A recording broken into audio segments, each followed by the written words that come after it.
Hello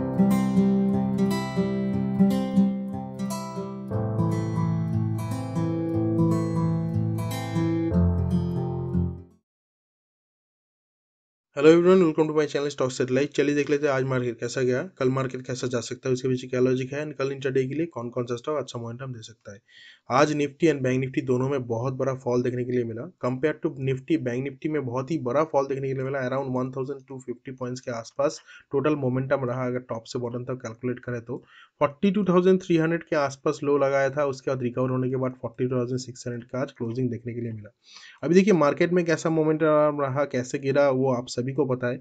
मैंने कैसे trade किया था उसके बारे में थोड़ा सा एक चीज़ शेयर कर देता हूँ, क्योंकि मैंने भी आज दो दो जगह पे स्टॉप लॉस हिट हुआ है, तो मैं सोचा आप लोगों से शेयर कर दूँ।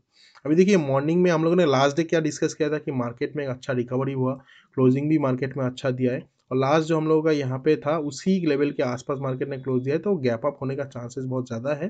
तो ये अगर रेंज ब्रेकआउट होता है तो मार्केट अगर नीचे आके इस लेवल से सपोर्ट लेके फिर ऊपर जाता है तो अच्छा एक मोमेंटम हम लोगों को देखने के लिए मिल सकता है। मार्केट में ऑलमोस्ट सेम चीज़ हुआ, मार्केट गैप अप खुला, ऊपर गया, सस्टेन नहीं कर पाया। तो मैंने बोला था अगर मैं सेलिंग करूंगा क्वांटिटी बहुत कम रखूंगा, क्योंकि मैं थोड़ा मार्केट में बुलिश व्यू रखना पसंद कर रहा हूँ। तो यहाँ पे जैसे ही एक डोजी कैंडल बना, इसका ब्रेक डाउन हुआ, मैंने यहाँ पे एक सेलिंग का पोजीशन बनाया था, पुट साइड में पोजीशन बनाया था मैंने।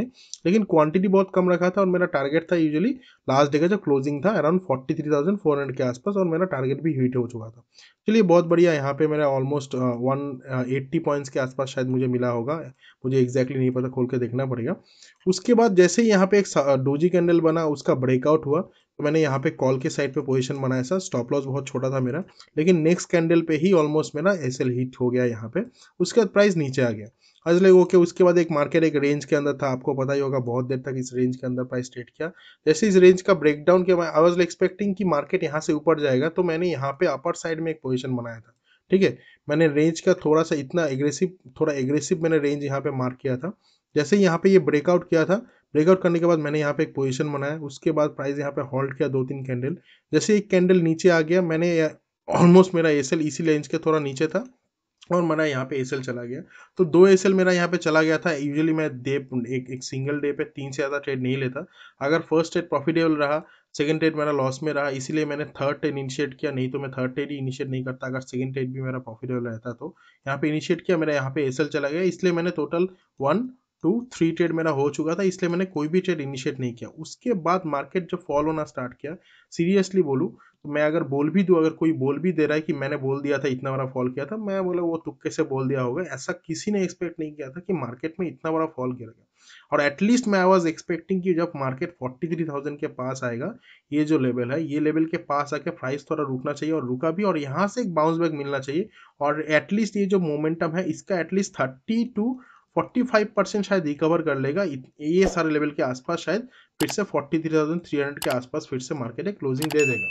लेकिन यहाँ पे क्या हुआ, मल्टीपल टाइम ये लेवल टेस्ट हो चुका था, और प्राइस जब यहाँ पे आके होल्ड कर रहा था, तब टाइम बजा था अराउंड 130 के आसपास। तो मार्केट के पास बहुत ज़्यादा टाइम था कि मार्केट नीचे जा पाए। तब इसीलिए जो पुट राइटर्स बैठे थे, जिन्होंने अपना यहाँ पे पोजीशन बना के रखा था, उन्होंने अपना लॉन्ग कवर करना स्टार्ट कर दिया। और मार्केट में सिर्फ दो कैंडल में ऑलमोस्ट 600 के स्पाइक यहाँ पे देखने के लिए मिला। मैं एक ऑप्शन प्राइस फॉलो कर रहा था, ऑप्शन स्ट्राइक प्राइस फॉलो कर रहा था। उसमें मैंने देखा दो कैंडल की वजह से, एक सिंगल 50 मिनट्स का कैंडल यहाँ पे बनाया, आप जाके देख सकते हैं। उसकी वजह से वहाँ पे ऑलमोस्ट 450 पॉइंट्स का एक स्पाइक प्लस एक स्पाइक सिंगल देखने के लिए मिला था। तो बहुत बढ़िया मोमेंटम रहा, जिन्होंने भी थोड़ा बहुत कैप्चर कर पाए, क्योंकि किसी के लिए पॉसिबल नहीं कि एकदम टॉप में सेल करे और बॉटम में निकले, ऐसा पॉसिबल नहीं होता। मैं आपको बता रहा हूँ, कोई भी अगर बता रहा है तो तुक्के से हो गया होगा। लेकिन कोई यहाँ पे सेल करके यहाँ पे निकल गया, कोई यहाँ पे सेल करके यहाँ पे निकल गया, किसी ने बीच में कहीं पे निकल गया, तो सब कोई कुछ ना कुछ प्रॉफिट कैप्चर करता है। और बहुत लोग जो बड़े बड़े प्लेयर्स बैठे हैं, उनके लिए पॉसिबल होता है कैप्चर करना, क्योंकि उनके पास प्रॉफिट का पैसा है। अगर आपके पास प्रॉफिट का पैसा नहीं है तो आप कोई भी पोजीशन होल्ड नहीं कर पाएंगे, क्योंकि आपके पास जैसे ही आपका प्रॉफिट कम होना शुरू होगा, एक ग्रीन कैंडल दिखेगा, आपका मन में डर आएगा और अपना अपना प्रॉफिट बुक कर लोगे। एनीवे, मार्केट फिर रिकवर किया 43,000 के आसपास से, फिर रिजेक्शन लेके प्राइस नीचे आ गया, क्योंकि आपको पता ही है ये फर्स्ट टाइम कोई भी सेलिंग मार्केट है। सेलिंग मार्केट में फर्स्ट टाइम रिकवरी होता है, लोग इसको अपॉर्चुनिटी देखते हैं, ना कि यहाँ पे बाई करते हैं, अपॉर्चुनिटी देखते हैं कि फिर से हम लोग एक सेल कर सकते हैं। और सेल भी हुआ, और मार्केट आज 42,650 और 40,600 के आसपास क्लोज दिए। तो अभी हम लोगों के लिए इंपॉर्टेंट लेवल क्या है उसके बारे में बात कर लेते हैं, और कल एक्सपायरी भी है। तो एक चीज़ देखिए, आपको सिंपली ये समझना है कि मार्केट में एक्सपायरी दिन के पहले दिन बहुत बड़ा एक मोमेंटम हो चुका है, 1000 प्लस मोमेंटम हो चुका है मार्केट में। तो यूजुअली क्या हम लोग एक्सपेक्ट कर सकते हैं कल के मार्केट से? मैं अगर आपको सजेशन दूँ, अगर आपका प्रॉफिट बहुत अच्छा खासा हुआ है, तो मैं आपको बोलूँ कल ट्रेड मत करो। सिंपल बता रहा हूँ, कल अगर ट्रेड मत करो। अगर आप ट्रेड करना चाहते हो बहुत ही कम क्वांटिटी, बहुत ही, मान लो आज आपने 1000 रुपये का प्रॉफिट किया, एग्जांपल दे रहा हूँ, सिर्फ 200 रुपये का रिस्क लेके कल ट्रेड करना, उससे ज़्यादा नहीं। अगर आपको ट्रेड करना ही है तो, नहीं तो अगर आप अवॉइड कर सको तो बहुत बढ़िया है। क्योंकि लॉजिक क्या है, अगर मैं आपको दौड़ने के लिए बोलूँ कि यहाँ से आप दौड़ के जाओ, कुछ देर दौड़ने के बाद आप थोड़ा सा वीक हो जाओगे, आपको लगेगा सांस लेने के लिए, आप वेट करोगे, उसके बाद आप नेक्स्ट रनिंग के लिए दौड़ सकते हो। तो मार्केट इतना दौड़ चुका है, तो मार्केट थोड़ा सा रेस्ट लेगा, उसके बाद शायद मार्केट मोमेंटम कर सकता है। अब ये कल भी कंटिन्यूअसली मोमेंटम हो सकता है। अभी मार्केट में 1% का भी कोई चीज़ का प्रोबेबिलिटी है तो है। मेरे हिसाब से तो मार्केट चलेगा नहीं, market is always superior than me. लेकिन मेरा एक्सपेक्टेशन ये है, मैं जितने दिनों से मार्केट को देख रहा हूँ कि मार्केट में बहुत बड़ा एक मोमेंटम होता है, उसके बाद मार्केट थोड़ा सा रेस्ट लेता है। उस इसी इतना बड़ा मोमेंटम मिला तो मार्केट थोड़ा सा कल साइडवेज टू कंसोलिडेट कर सकता है, ये मेरा मानना है। थोड़ा सा चॉपी रह सकता है। तो फोर्सफुली जितना आपने पैसा आज अर्न किया, इतने अच्छे आपने बहुत बढ़िया तरीके से शायद अर्न किया होगा जिन्होंने भी, और जिन्होंने भी पैसा लूज किया होगा, कल और लूज कर सकते हो। अगर आप ऑप्शन बायर हो तो कल थोड़ा सा मार्केट चॉपी रह सकता है। अगर हो सके तो ट्रेड अवॉइड कीजिएगा। अगर आपको क्लियरली इंडिकेशन दे, आपका सेटअप आपको प्रॉपर इंडिकेशन दे के सेटअप प्रोवाइड कर रहा है, तब आप क्वांटिटी को कंट्रोल करके थोड़ा ट्रेड ले सकते हैं। ठीक है, अभी मैं इंपॉर्टेंट लेवल बता देता हूँ। देखिए, मार्केट जब कोई भी एक इंपॉर्टेंट लेवल को ब्रीच करता है, जैसे 43,000 का लेवल यहाँ पे ब्रीच हुआ है, तो मार्केट में दो लेवल नीचे आते हैं। 43,000 के नीचे डायरेक्टली हम लोगों के लिए लेवल है 42,000 का लेवल, जो हम लोगों के लिए एक स्ट्रॉन्ग सपोर्ट है, क्योंकि ये अनदर राउंड लेवल है। उसके बीच में जो लेवल निकल के आ रहा है व्हिच इज 42,500, ये हम लोगों के लिए एक स्ट्रॉन्ग सपोर्ट लेवल निकल के आएगा। तो प्राइस जब तक 42,500 42,600 ये सारा लेवल के पास है, तब तक ये सपोर्ट जोन पे है। अगर 500 के नीचे ब्रीच करता है और यहाँ पे थोड़ा टाइम स्पेंड करने लगता है, तब आप सेलिंग साइड में प्लान कर सकते हो। 200 100 150 ये सारा लेवल प्राइस नीचे की साइड में दिखा सकता है। अगर कल फ्लैट खुल के 500 के नीचे ब्रेक कर देता है और नीचे थोड़ा टाइम स्पेंड करता है, उसके बाद ही एंट्री में लेना। ऐसे ही एक कैंडल ब्रेक करे उसमें एंट्री कर मत देना, क्योंकि वो फॉल्स ब्रेकआउट होने का चांसेस बहुत ज़्यादा है। फिर से एक नेक्स्ट कैंडल ऊपर चला जाएगा आपका एसएल लेके, फिर मार्केट ऐसे ऐसे ऊपर चला जाएगा। ठीक है, तो मार्केट ब्रेक करने के बाद 500 का लेवल ब्रेक करने के बाद नीचे सस्टेन करना चाहिए बिटवीन 500 और 400। अगर प्राइस थोड़ा देर स्टे कर लिया, 3-4 candle price, 4-5 candle price wait कर गया 5 मिनट्स का, उसके बाद आप पोजीशन बनाना, ऊपर छोटा स्टॉप लॉस भी रहेगा, फिर नीचे की साइड में प्लान करना, अच्छा एक प्रॉफिट मिल सकता है। अगर प्राइस गैप अप खुल जाता है, मतलब 40,800 40,850 थोड़ा मोटा छोटा मोटा गैप अप खुलता है, तब भी हम लोगों का कोई ट्रेड नहीं बनता। मैं सेलिंग साइड में भी प्लान नहीं करूंगा। मैं जब तक 40,500 ब्रेक करे नीचे की साइड में, तब मैं सेलिंग साइड में थोड़ा प्लान करूंगा। अगर प्राइस 43,000 के ऊपर, अगर प्राइस गैप अप खुलता है, उसके बाद यहाँ पे टाइम स्पेंड करके 40,000 के ऊपर खुलता है, या डायरेक्टली 43,000 के ऊपर खुलता है और यहाँ पे थोड़ा टाइम स्पेंड करने के बाद फिर इस रेंज का अपर साइड में ब्रेकआउट होता है, तभी मैं बाइंग साइड में प्लान करूंगा। 43,000 के ऊपर जाना चाहिए और सस्टेन करना चाहिए, ये मेरा सिंपल फंडा रहेगा, तभी मैं बाइंग साइड में प्लान करूंगा। नहीं तो मैं बाइंग के लिए अभी इंटरेस्टेड नहीं हूँ। कोई भी जगह पे हैमर कैंडल दिखे नहीं दिखे, मैं बाइंग साइड में इंटरेस्टेड नहीं रहूंगा जब तक 43,000 के ऊपर प्राइस सस्टेन नहीं करता। ठीक है, चलिए अभी निफ्टी देख लेते हैं। निफ्टी आज अराउंड 50 पॉइंट्स के आसपास गैप अप खुला, ऊपर सस्टेन नहीं कर पाया, जैसे बैंक निफ्टी में उन्होंने देखा। उसके बाद मार्केट एक डायरेक्शनल नीचे की साइड में मोमेंटम किया। मार्केट 18,160 के आसपास गया था, लेकिन क्लोजिंग 18,200 के आसपास मार्केट ने दिया है। और टोटल हम लोगों का यहाँ पे 311 पॉइंट्स के आसपास, अगर टॉप से बॉटम तक आप कैलकुलेट करें, प्लस मोमेंटम हम लोगों को आज एक ही दिन में देखने के लिए मिला। कल के लिए क्या एग्जैक्टली प्लानिंग रहेगा उसके बारे में बात कर लेते हैं, लेकिन लास्ट डे हम लोगों ने क्या डिस्कस किया था उसके बारे में बात कर लेते हैं, क्योंकि कहीं ना कहीं उससे आप कुछ ना कुछ सीख सकते हैं।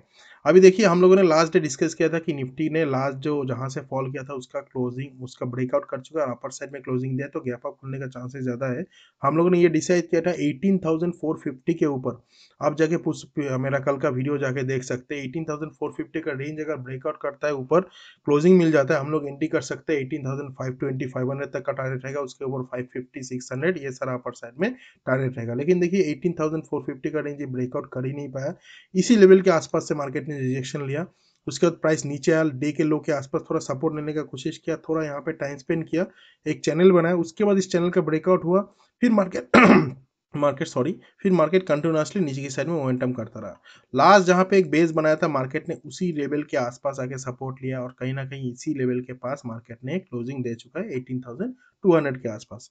अभी एग्जैक्टली कल के लिए क्या प्लानिंग रहेगा उसके बारे में बात कर लेते हैं। जैसे बैंक निफ्टी मैंने बताया, निफ्टी में भी ऑलमोस्ट सिमिलर मेरा थिंकिंग है। बहुत बड़ा मार्केट में एक मोमेंटम हो चुका है तो मार्केट थोड़ा सा यहाँ पे पॉज ले सकता है। तो हम लोग का व्यू क्या है, जो डे का लो है 18,160, ये हम लोगों के लिए एक स्ट्रॉन्ग सपोर्ट है। तो हम लोग क्या करेंगे, 18,150 का जो लेवल है, अगर इस लेवल के नीचे प्राइस एक कैंडल क्लोज करता है तभी हम लोग सेलिंग साइड में प्लान कर सकते हैं। 18,100, 18,050, देन 18,000 का राउंड लेवल, ये सारा मार्केट नीचे की साइड में दिखा सकता है। फिर से बता रहा हूँ, 18,150 के नीचे प्राइस कैंडल क्लोज करना चाहिए और सस्टेन करना चाहिए 2-3 कैंडल। उसके बाद ही हम लोग सेलिंग का प्लान करेंगे। 150, देन 18,000 का राउंड लेवल या 18,010 तक का राउंड लेवल हम लोग यहाँ पे नीचे की साइड में सेलिंग प्लान करेंगे।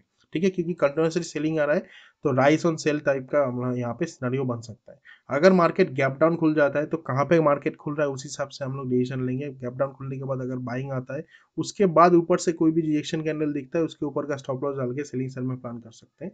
अगर मार्केट गैप अप खुल जाता है या इस लेवल के आसपास कहीं पे खुलता है, मैं फिर से बता रहा हूँ, जब तक प्राइस 18,350 के ऊपर या 18,000, अगर प्रॉपरली बोलो 18,380 के ऊपर सस्टेन नहीं करता, तब तक हम लोग प्रॉपर सेलिंग नहीं कर सकते। आप चाहे तो थोड़ा, अगर आप एग्रेसिव प्लान कर रहे हो तो 300 के ऊपर अगर प्राइस सस्टेन करता है आप थोड़ा बहुत बाइंग कर सकते हो, लेकिन फिर भी यहाँ से एक शार्प सेलिंग हम लोग को देखने के लिए मिला था।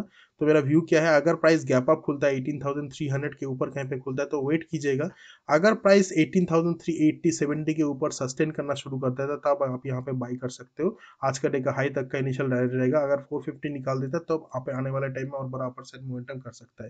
लेकिन इसके लिए हम लोग का कंडीशंस क्या है, एक गैप अप खोलना पड़ेगा, 18,300 के ऊपर सस्टेन करना पड़ेगा और 350 का लेवल निकालना पड़ेगा। अगर 350 लेवल निकाल देता है तभी हम लोग 400 450 ये लेवल अपर साइड में एक्सपेक्ट कर सकते हैं।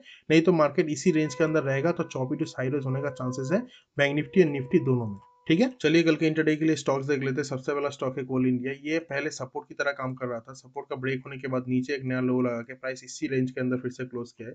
कल अगर इस रेंज के अंदर ओपन होता है, इस रेंज का ब्रेकआउट करता है ये सपोर्ट का, फिर से यहाँ पे एक डबल बटन जैसा सिनेरियो बना सकता है। तो अगर 223.30 के नीचे निकलता है हम लोग सेल कर सकते हैं। 222.10 तक का इनिशियल टारगेट रहेगा। ब्रेकआउट कैंडल के थोड़ा ऊपर बफर रख के स्टॉप लॉस डाल के सेलिंग साइड में आप प्लान कर सकते हो। अगर कल फ्लैट ओपन होकर यहाँ पे एक रेजिस्टेंस है, अगर ये ब्रेक करता है अपर साइड में तो हम लोग बाइंग भी कर सकते हैं 225 के ऊपर। 226.30 तक का इनिशियल डायरेक्ट रहेगा। ब्रेकआउट कैंडल के नीचे बफर रखकर स्टॉप लॉस डाल के आप बाइंग साइड में प्लान कर सकते हैं।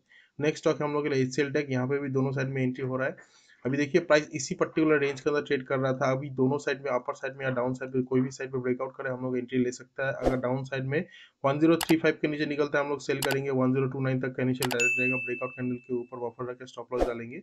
अगर बाइंग साइड में एंट्री करना है तो 1048 के ऊपर ब्रेकआउट बेसिस में ट्रेड करेंगे। 1055 तक का टारगेट रहेगा। ब्रेकआउट कैंडल के थोड़ा नीचे बफर रख के स्टॉप लॉस डाल के बाइंग साइड में प्लान कर सकते हैं। लास्ट स्टॉक है हम लोग के लिए आईजीएल। यहाँ पे बहुत ही अच्छा एक inverted head and shoulder pattern बन रहा है। अगर यहाँ से नीचे निकलता है तो हम लोग एक सेलिंग साइड में प्लान कर सकते हैं। 435.50 के नीचे ब्रेकआउट बेसिस में ट्रेड करेंगे।